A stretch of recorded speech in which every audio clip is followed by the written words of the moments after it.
cover lisan dari saudari Rizka Sukmatriani dalam keterampilan mengadakan variasi. Yang pertama akan saya sampaikan di poin suara. Calon guru sudah menggunakan suara-suara dan volume yang sesuai.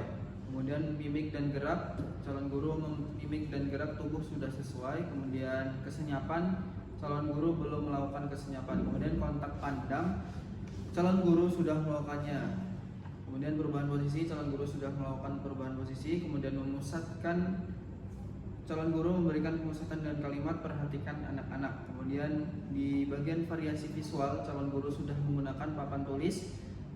Selanjutnya yaitu variasi aural, calon guru belum menggunakan rekaman atau suara. Kemudian variasi alat bantu yang dapat dipegang dimanipulasi, calon guru sudah menggunakan botol sebagai alat bantu.